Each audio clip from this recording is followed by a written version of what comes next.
enquanto a gente não tiver núcleos tecnológicos locais, ou seja, a gente precisa de centros de inovação locais, aqui no Brasil.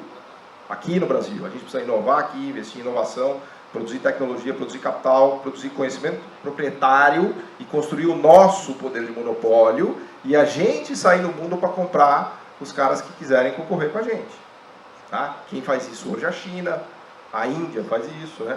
A grande lição da Ásia em relação à América Latina foi a concessão de tarifa, subsídio com contrapartida e no mercado mundial exportando manufatura. Eles tinham muito claro isso. Né? O caso da Coreia, que é o General Park, é um caso realmente extremado, porque assim, o General Park, ele tinha o brother dele, que era o dono de uma empresa que chama Hyundai, talvez vocês tenham ouvido falar. Os caras jantavam junto toda semana e tal. Aí o Park falou, esqueci o nome do cara, falou, você vai ter que produzir carro e você vai exportar para o mercado mundial carro. E eu vou te ajudar de todas as maneiras possíveis. Eu vou colocar tarifa para ninguém concorrer com você aqui na Coreia. Eu vou te dar subsídio. O Estado coreano está ao seu dispor. Só que você vai ter que produzir carro bom e vai ter que vender no mundo. Se você não conseguir fazer isso, eu vou cortar tudo.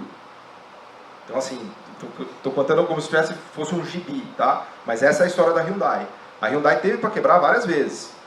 Né? Ela só não quebrou porque o Park Chung estava ali. Né? Mesma coisa com o aço.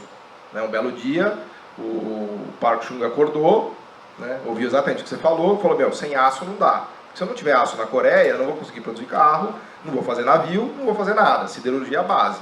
Aí chegaram os economistas do Banco Mundial. Puta, não vai produzir aço aqui. Que ideia de jirico. A vantagem comparativa de vocês é produzir arroz. Vocês não têm minério de ferro, vocês não têm energia, vocês não têm nada. Vocês não vão conseguir produzir aço. Aliás, o Adam Smith falou para os Estados Unidos, que falou, os Estados Unidos, a sua vocação natural é agricultura, não vai se industrializar que vocês vão fazer besteira. Está lá na riqueza das nações de maneira bem clara.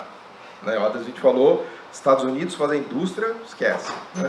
E aí o Park Chung falou, não, que Banco Mundial, esquece, amanhã começa a construir a POSCO. Talvez vocês tenham ouvido falar da POSCO, está entre as 5 maiores siderúrgicas do mundo, né? Uma potência, que é coreana, que veio, né?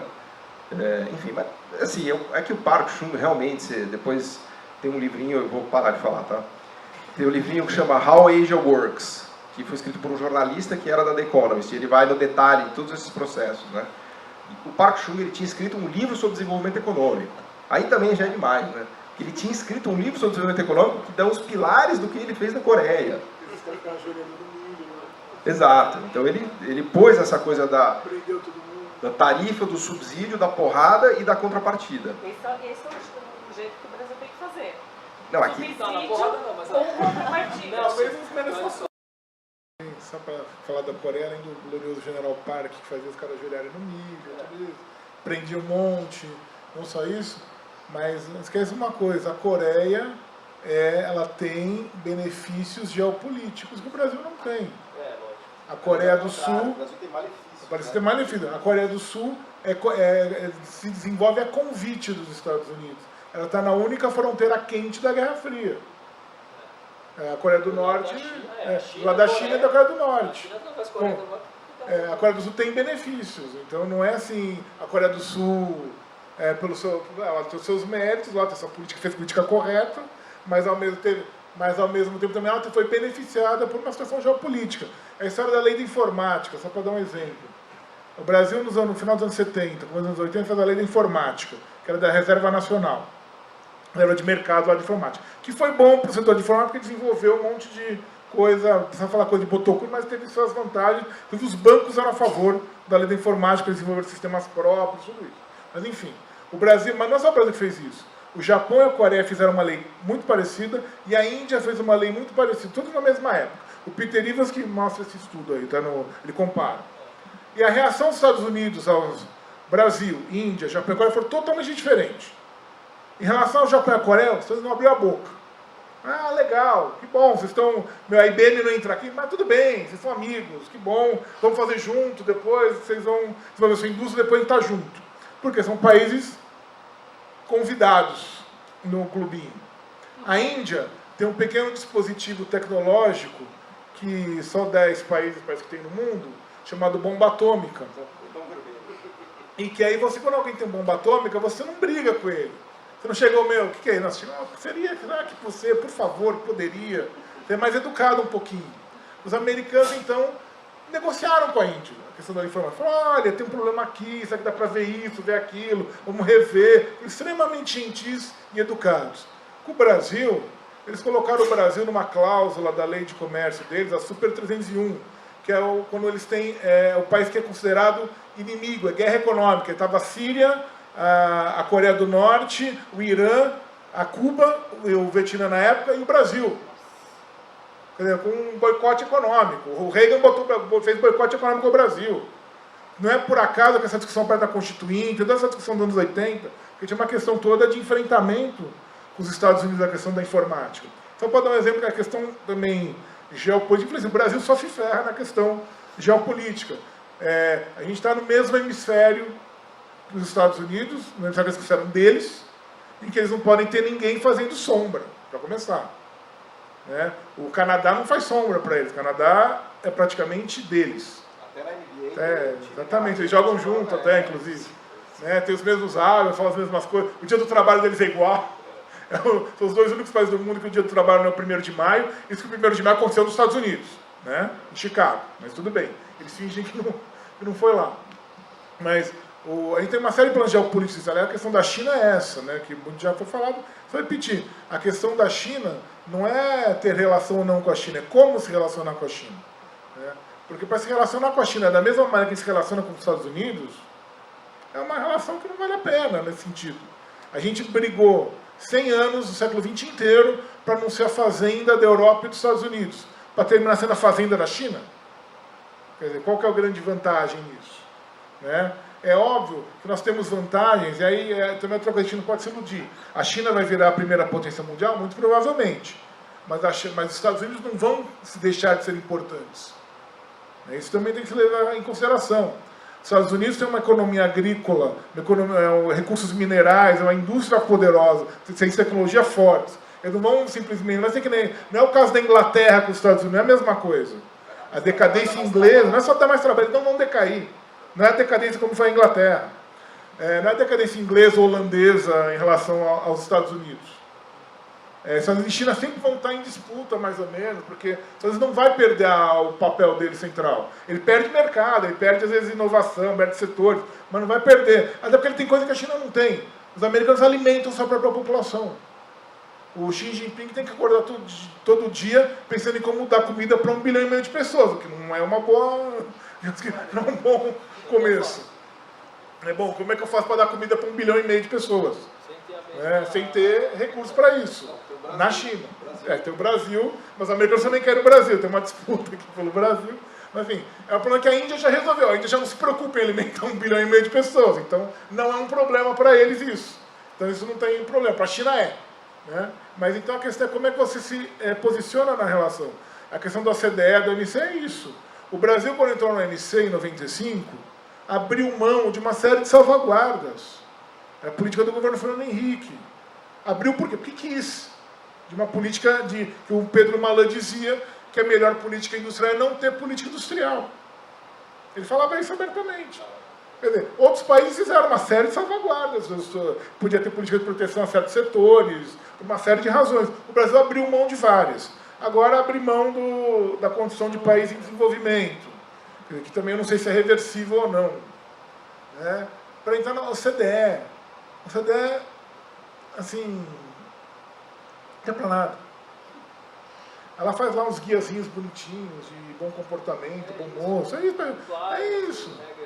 Regra de concorrente, não sei o quê. E é isso. Bom, mas enfim, é a ponto todo. Você falou aí a questão de soberania, quer dizer, como é que você pensa sobre como é que você pensa o país assim, como é que o país se posiciona. E aí vem a questão. O Poder Judiciário e as agências. Qual o papel deles nesse processo? É o processo de participar, eles são sócios do processo de desmonte. As agências, que têm uma série de problemas na sua formatação, não é o caso aqui, mas a agência poderia servir para, a partir de um diálogo entre o Estado e os setores, construir a organização do setor.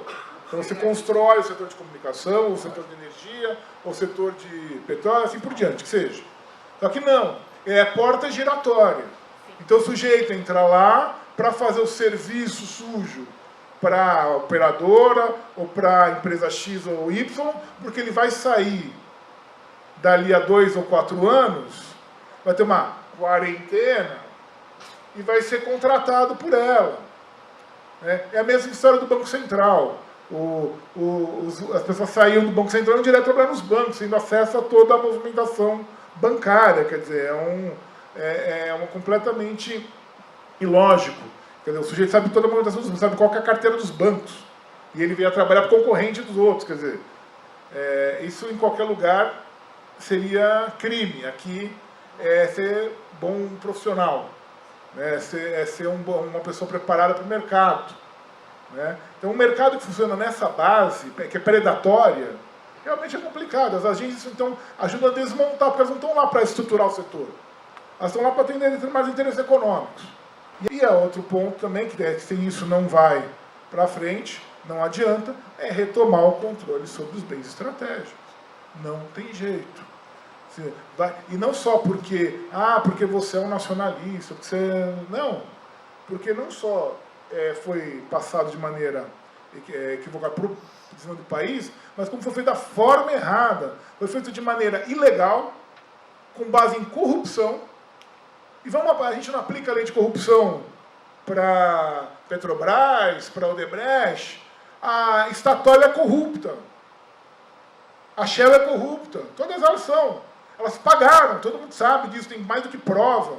Tem uma série de processos para conseguir uma legislação que as beneficia. O Brasil abriu mão, só na questão do petróleo, no governo Temer, com aquela medida provisória, virou lei, da isenção tributária das petroleiras, perdeu mais de 1 trilhão. O Paulo César Ferreira Lima, que é um especialista na área de petróleo, que foi assessor da Câmara, do Petrobras, deu mais de 1 trilhão de isenção para a petroleira. A troco do quê? Ela não vai vir para cá se não tiver isenção? Porque vai. É a última fronteira do petróleo que tem. Ela é uma fronteira que não tem guerra. É o lugar melhor do mundo para explorar petróleo. Não só isso, a cessão onerosa agora, só para dar um exemplo eu encerro, para vocês verem o que está acontecendo.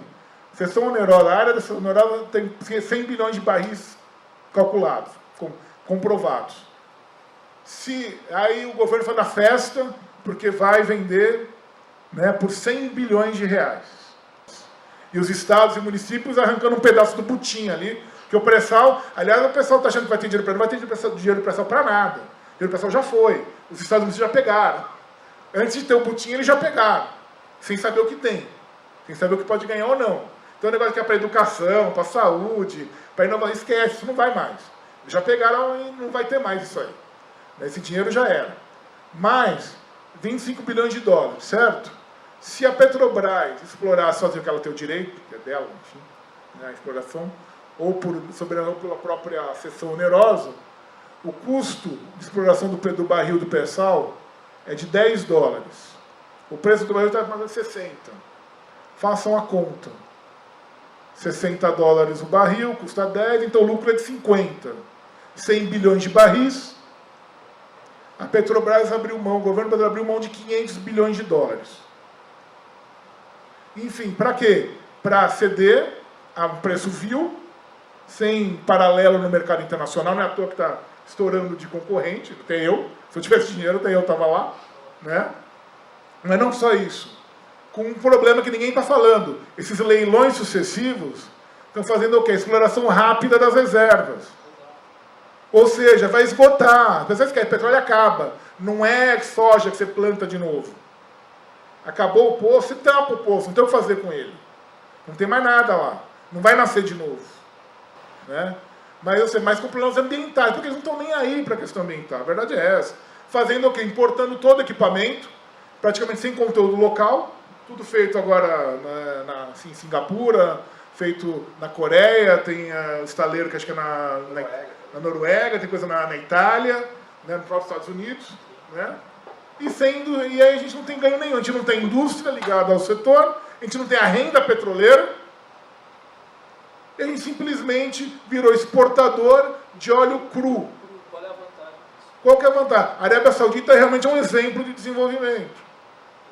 Né? Todo mundo quer ser a Arábia Saudita. Né? Se você for da família Saúde, talvez seja bom. Quem não é da família Saud é meio grande, mas quem não é da família Saud, acho que não gosta muito da Arábia Saudita. Enfim, é nisso que a gente está se transformando, numa colônia de exploração. Sem reestruturar isso vai ter choque, vai ter embate, vai ter... Não vai ser assim, não vai ser na conversinha que vai se resolver.